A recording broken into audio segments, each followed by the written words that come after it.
لک الحمد یا اللہ الصلاۃ والسلام علیک یا رسول اللہ اما بعد۔ سلسلہ ہے تذکرہ اسلاف کا۔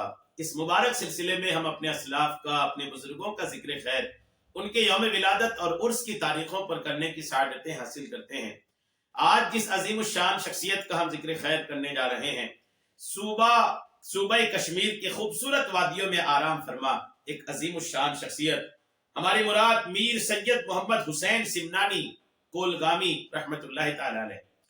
آج آپ کا ذکر خیر ہم اس مناسبت سے کرنے جا رہے ہیں کہ 11 شعبان آپ کے وصال کی تاریخ ہے۔ 11 شعبان المعظم آپ کے وصال کی تاریخ پر آپ کی بارگاہ میں خراج عقیدت پیش کرتے ہوئے یہ بیان ہم اپنے ناظرین تک پہنچانے کی سعادتیں حاصل کر رہے ہیں۔ عرض ہے کہ توجہ کے ساتھ اول تا آخر سماعت فرمائیے۔ کشمیر اپنی خوشگوار آب و ہوا اور شاندار خوبصورتی کی وجہ سے پوری دنیا میں مشہور ہے۔ سیاح اور زائرین دنیا کے ہر کونے سے سال کے چاروں موسموں میں کرۂ ارض کے اس حصے میں لطف اندوز ہونے کے لیے آتے ہیں۔ ادیبوں، مصنفین اور شاعروں نے وادی کے قدرتی حسن کو بیان کرنے میں کوئی کسر نہیں چھوڑی ہے۔ امیر خسرو نے تو یہاں تک کہہ دیا کہ اگر فردوس بر روئے زمین است ہمی استو ہمی استو ہمی ہمی است، یعنی اگر زمین پر جنت ہے تو یہی ہے، یہی ہے، یہی ہے۔ شاندار خوبصورتی اور رہنے کے قابل آب و ہوا کے علاوہ وادی سینکڑوں اولیاء کاملین کا مسکن بھی ہے، جو دور دراز ممالک سے اسلام کی عظیم تعلیمات حق اور امن کی تبلیغ کے لیے یہاں آئے۔ اسلامی تعلیمات کی تبلیغ کے لیے یہاں آنے والوں میں سید عبد الرحمن بلبل پہلے شخص تھے جو ترکستان سے آئے تھے، لیکن وادی کشمیر میں اسلامی تعلیمات کو عام کرنے میں نمایاں خدمات حضرت میر سید علی حمدانی رحمت اللہ تعالی علیہ نے انجام دیے ہیں۔ جی ہاں، وہ 3 مرتبہ لوگوں کو اسلامی تعلیمات سے روشناس کرانے کی غرض سے وادی میں وارد ہوئے۔ ان کی زبردست خدمات کے پیش نظر انہیں کشمیر کا بانی اسلام بھی کہا جاتا ہے۔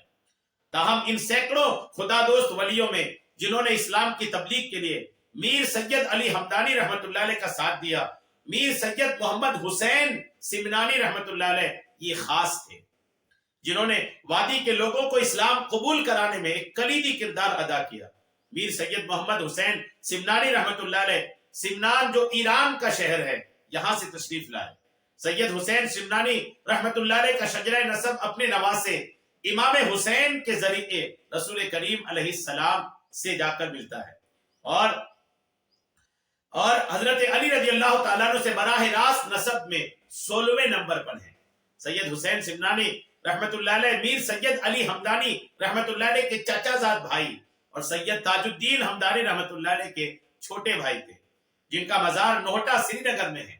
میر سید علی حمدانی رحمت اللہ علیہ نے سلطان شہاب الدین کے دور میں 2 بھائیوں یعنی سید حسین سمنانی اور سید تاج الدین کو وادی میں اسلامی تعلیمات کو عام کرنے کی غرض سے بھیجا تھا۔ بعد میں سلطان شہاب الدین بھی میر سید حسین سمنانی رحمت اللہ علیہ کا مرید بن گیا۔ کشمیر میں سفر کرتے ہوئے سید حسین سمنانی کولگام آئے اور دریائے وشیو کے کنارے ایک جگہ پسند کی اور اسے اپنا مستقل ٹھکانہ بنایا۔ اسلام کی تبلیغ کے لیے میر سید حسین سمنانی رحمت اللہ علیہ کا کردار لازوال ہے، جسے فراموش نہیں کیا جا سکتا۔ چنانچہ اگر میر سید علی حمدانی رحمت اللہ علیہ کو شاہ حمدان کہا جائے تو میر سید حسین سمنانی رحمت اللہ علیہ کو بھی شاہ سمنان کہا جا سکتا ہے۔ کہا جانا یا کہنا مناسب ہے، سید حسین سمنانی رحمت اللہ علیہ ایک پرہیزگار، متقی، عارف باللہ، کرامات اور روحانی قوتوں سے مالا مال ایک عظیم شخصیت تھے۔ کولگام کا نام سید حسین سمنانی نے رکھا ہے، اس سے پہلے یہ شام پورا کے نام سے جانا جاتا تھا۔ حضرت شیخ نور الدین نورانی کے والد سالار سانز نے میر سید حسین سمنانی رحمت اللہ علیہ کے ہاتھوں اسلام قبول کیا، اور شیخ نور الدین نورانی کی شادی ڈاڈ سرا ترال کی زئی دید کے ساتھ ہوئی تھی۔ شیخ نور الدین نورانی رحمت اللہ علیہ نے میر سید حسین سمنانی کو اپنے والد کا روحانی رہنما کہا ہے۔ ان کے پاس گورنر ملک کشمیر کا خطاب بھی ہے، وہ سید سادات ہیں۔ سید حسین سمنانی رحمت اللہ علیہ نے اپنی رہائش گاہ سمنان کو الوداع کہا، کیونکہ انہوں نے 3 بار خواب میں نبی کریم علیہ السلام کی زیارت کی تھی، جنہوں نے انہیں ہندوستان کا سفر کرنے کی ہدایت دی تھی۔ سمنان سے ملتان تشریف لے گئے. یہاں آپ کی ملاقات حضرت شاہ رخ الدین ملتانی سے ہوئی اور ان سے بیعت حاصل کی. دہلی کے بادشاہ فیروز تغلق نے سید حسین سمنانی رحمت اللہ علیہ کو دہلی مدعو کیا، جہاں انہوں نے قیام کیا اور لوگوں کی رہنمائی کی. 1351 میں سید سمنانی رحمت اللہ تعالی علیہ حج کے لیے تشریف لے گئے. وہاں انہوں نے پھر خواب میں نبی کریم علیہ السلام کی زیارت کی اور پھر کشمیر کے سفر کرنے کا آقا کریم نے حکم ارشاد فرمایا. انہیں ایک عظیم بزرگ شیخ نور الدین نورانی کی ولادت کے بارے میں بھی بتایا گیا اور ان کا نام بھی تجویز کیا گیا. سید حسین سمنانی رحمت اللہ علیہ 760 ہجری میں اپنے بھائیوں، دیگر رشتہ داروں اور 400 سیدوں کے ایک گروپ کے ساتھ کشمیر پہنچے اور کولگام کو دعوتی سرگرمیوں کا مرکز بنایا. شاہ سمنان کی تبلیغی مجالس میں کشمیر کے بڑے بڑے بزرگ شریک ہوتے تھے. وہ اس جگہ کے امراء اور سلاطین کے رہنما تھے. انہوں نے للدید کو کلمہ توحید سے مشرف اسلام کیا اور شیخ نور الدین کو اپنی ذہنی اور روحانی تعلیم کی تربیت دی. 14 سال کی تبلیغ کے بعد سید حسین سمنانی رحمت اللہ علیہ نے اپنے چچا زاد بھائی امیر کبیر میر سید علی حمدانی رحمت اللہ علیہ کو 774 ہجری میں کشمیر مدعو کیا، جو ان کے وسیع ذہن اور دور اندیشی کی عکاسی کرتا ہے. میر سید حسین سمنانی رحمت اللہ علیہ سنیاسیوں، جادوگروں اور ریشیوں کو قائل کرنے میں ہمہ وقت مصروف رہتے. کچھ اس کے مکالمے سے متاثر ہوئے، کچھ آپ کے کرامات سے اور کچھ آپ کی روحانی قوتوں سے. اکثر لوگوں کی تقدیر ان کے قلندری کمالات سے بدل جاتی تھی. بہت سے کرامات سید حسین سمنانی رحمت اللہ علیہ سے منسوب ہیں. دہلی میں جب آپ تھے، دہلی میں قیام کے دوران انہیں آنکھوں کی بیماری میں مبتلا مقامی لوگوں کے بارے میں معلوم ہوا، جس کی وجہ سے وہ بینائی سے محروم ہو جاتے تھے. سید حسین سمنانی رحمت اللہ علیہ نے لوگوں کو کسی خاص جنگلی پودے کے سوکھے پتے جلانے کی ہدایت دی. انہیں کہا گیا کہ وہ راکھ اس کے قریب لے آئے. سید سمنانی رحمت اللہ علیہ اپنی روحانی طاقت سے راکھ کو سرما میں تبدیل کیا. بیمار لوگوں کو مشورہ دیا گیا کہ وہ اسے اپنی آنکھوں میں استعمال کریں. چند ہی دنوں میں شہر سے اس بیماری کا خاتمہ ہو گیا. جب سید سمنانی رحمت اللہ علیہ کو کشمیر کا دورہ کرنے کی ہدایت ہوئی، آپ نے اپنے ساتھیوں سمیت پیر پنچال کا راستہ اختیار کیا. وادی کی طرف جاتے ہوئے سید سمنانی رحمت اللہ علیہ کا گھوڑا پتھر سے زخمی ہو گیا. وہ ایک پتھر پر بیٹھا اور اسے چلنے کا حکم دیا. ان کے باقی ساتھی دوسرے پتھر پر سوار ہو گئے. دونوں پتھر ہلتے چلے گئے اور وہ کولگام پہنچ گئے، جو جگہ اسے بہت پسند تھی. غور کیجئے، یعنی جس گھوڑے میں آپ تشریف لے جا رہے تھے، گھوڑے کا پیر زخمی ہو گیا. آپ پتھر پر بیٹھے، اپنے ساتھیوں کو بھی الگ الگ پتھروں میں بٹھائے اور پتھروں سے ارشاد فرمائے کہ چلو. غور کیجئے کس کرامت کے مالک تھے، کس شان و عظمت کے مالک تھے کہ جس طرح ایک جانور دوڑتا ہوا چلا جاتا ہے، آپ کے حکم سے وہ گھوڑا کی طرح پتھر الحمدللہ چلنے لگے اور کولگام تک الحمدللہ وہ پتھروں پر ہی سوار ہو کے آپ خود بھی اور اپنے ساتھیوں کے ساتھ کولگام تشریف لے آئے. غور کیجئے، اگر گھوڑے کی طرح پتھر چلنے لگے تو یہ عظیم الشان کرامت نہیں تو اور کیا ہے. کولگام کے علاقے کریوا کے قریب کچھ دیر قیام کے دوران سید حسین سمنانی رحمت اللہ علیہ نے کچھ بچے بھیڑ بکریاں چراتے ہوئے پائے. کچھ بچے تھے جو بھیڑ بکریاں چرا رہے تھے. وہ بھوکے تھے اور کشمیر میں اس وقت خزاں کا موسم تھا، سوکھا موسم تھا. ان کے قریب خوبانی کے کچھ درخت تھے جن کے پتے اور پھل نہیں تھے. سید حسین سمنانی نے اپنے مبارک ہاتھوں سے درختوں کو چھوا اور پھر ہلایا. بڑی مقدار میں خوبانی زمین پر گر گئے. بچوں نے پیٹ بھر کر خوبانیاں کھائیں اور کچھ گھر بھی لے گئے. ان کے گھر والے خزاں کے موسم میں تازہ رنگ کی خوبانیاں دیکھ کر حیران رہ گئے.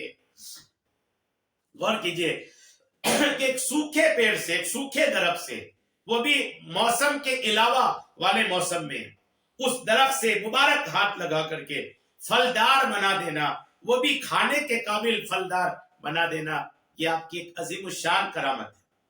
سید حسین سمنانی رحمت اللہ علیہ سلطان سکندر کے دور میں 11 شعبان 792 ہجری کو اس دنیا فانی سے رخصت ہوئے. سید سمنانی رحمت اللہ علیہ کولگام قصبے میں ہی وہ دفن ہیں، اور آپ کا خاندان کولگام ضلع کے آمنو نامی قریبی گاؤں میں دفن ہے۔ آپ ایک عظیم الشان شخصیت ہے الحمدللہ۔ سید حسین سمنانی رحمت اللہ تعالی علیہ کے تعلق سے مزید کچھ باتیں سنتے ہیں۔ سید تاج الدین کے بھائی اور جناب حضرت امیر کبیر کے چچیرے بھائی تھے۔ ان کا مرشد بزرگوار شاہ رکن الدین عالم اور ان کے پیر صحبت سید جمال الدین بخاری تھے۔ ان کے حالات و کمالات اتنے زیادہ ہیں کہ انہیں تحریر میں نہیں لایا جا سکتا ہے۔ کہتے ہیں کہ امیر گورگاں کے تشدد کے زمانے میں آپ نے اپنے آبائی وطن سے اپنے تمام مددگاروں کے ساتھ شہر سمنان سے ہجرت کی، اور قصبہ ساؤمان میں جو کہ دہلی کے آس پاس کے علاقوں میں ہے کئی سال آپ نے رہائش کی۔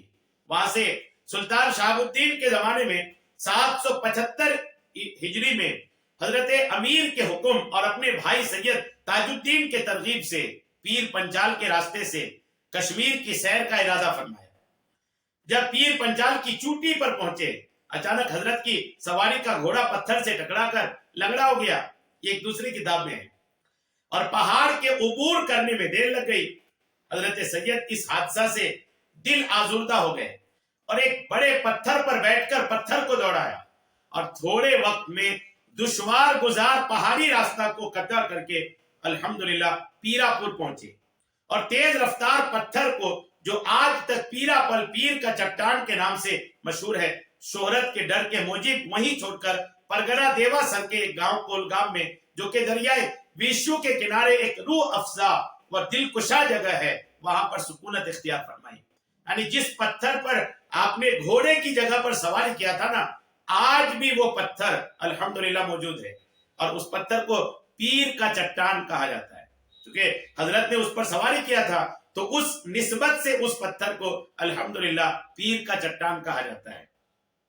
اور کیجئے کس عظیم الشان شخصیت کا نام ہے آپ کی، ایک عظیم الشان شخصیت۔ اور بھی مزید آپ کے الحمدللہ تذکرے ہیں۔ آپ کے تذکرے نگاروں نے کافی آپ کی سیرت پر الحمدللہ باتیں کی ہیں۔ اولیاء کرام میں سے جو وہ تذکرے یا وہ کتابیں جو کشمیر کے اولیاء کرام پر لکھی گئی ہے، الحمدللہ اس میں آپ کا تذکرہ آج بھی الحمدللہ ملتا ہے۔ عاشقان اولیاء کو چاہیے کہ ان کا مطالعہ کریں اور برکتیں حاصل کریں۔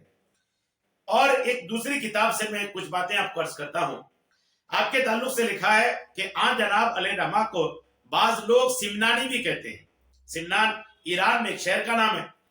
وہ ہردی الاصل تھے اور فتنوں کی وجہ سے ہندوستان آئے تھے۔ یہ بھی ہو سکتا ہے کہ انہوں نے یہاں سامانہ میں سکونت کیا ہوگا، جو دہلی کے نواب ایک قصبہ ہے، تو اسی وجہ سے سامانی کے لقب سے بھی مشہور ہو گئے تھے۔ جیسا کہ سادات سامان مشہور ہیں، مگر سمنانی ہونے کی روایت زیادہ قوی اور معتبر ہے، بلکہ صحیح تر یہی روایت لگتی ہے جو متواتر ہے۔ سید حسین مستور علیہ رحمہ سید تاج الدین سید محمد علیہ رحمہ کے فرزند ارجمن تھے، جو حضرت میر سید شہاب الدین علیہ رحمہ کے برادر زادہ تھے، اور وہ حضرت امیر علیہ رحمہ کے والد گرامی ہیں۔ حضرت سید حسین حضرت سید امیر کے حکم سے کشمیر آئے تھے تاکہ یہاں کے حالات اور راستے وغیرہ معلوم کریں۔ آج جناب سلطان شہاب الدین کے زمانے میں یہاں پہنچے تھے۔ اس وقت جناب امیر کبیر خود غور میں مقیم تھے۔ سید حسین علیہ رحمہ کشمیر میں داخل ہو گئے تو ان کے ساتھ اہل و عیال کے علاوہ دیگر متعلقین بھی تھے۔ انہوں نے ان سب کے ساتھ یہیں سکونت اختیار کی۔ مشہور ہے کہ پیر پنجال کے پہاڑ پر پہنچ کر ان کا گھوڑا تھک گیا تھا، اور چونکہ وہاں اترنے کا کوئی موقع نہ تھا، اس لیے آج جناب گھوڑے سے اتر کر ایک پتھر پر سوار ہو گئے تھے، اور پھر اسی پتھر کو الحمدللہ گھوڑے کی طرح سر پر دوڑایا تھا، جو آپ نے سنا۔ یہ واقعہ الحمدللہ کئی کتابوں میں ہے۔ ایک کتاب جو میں آپ کو پیش کیا، یہ تاریخ بزرگان کشمیر ہے، اس میں بھی وہ پتھر والا واقعہ الحمدللہ موجود ہے۔ اور مزید بھی الحمدللہ ایک اور کتاب تذکرہ اولیاء کشمیر، اس میں بھی یہ پتھر والا واقعہ مذکور ہے۔ الحمدللہ یہ عظیم الشان شخصیت کا ہم نے ذکر خیر کرنے کی سعادتیں حاصل کی۔ اللہ کریم ان کی مزار پاک پر خوب رحمتیں نازل فرمائے، آمین، بجاہ نبی الامین صلی اللہ تعالی علیہ وسلم۔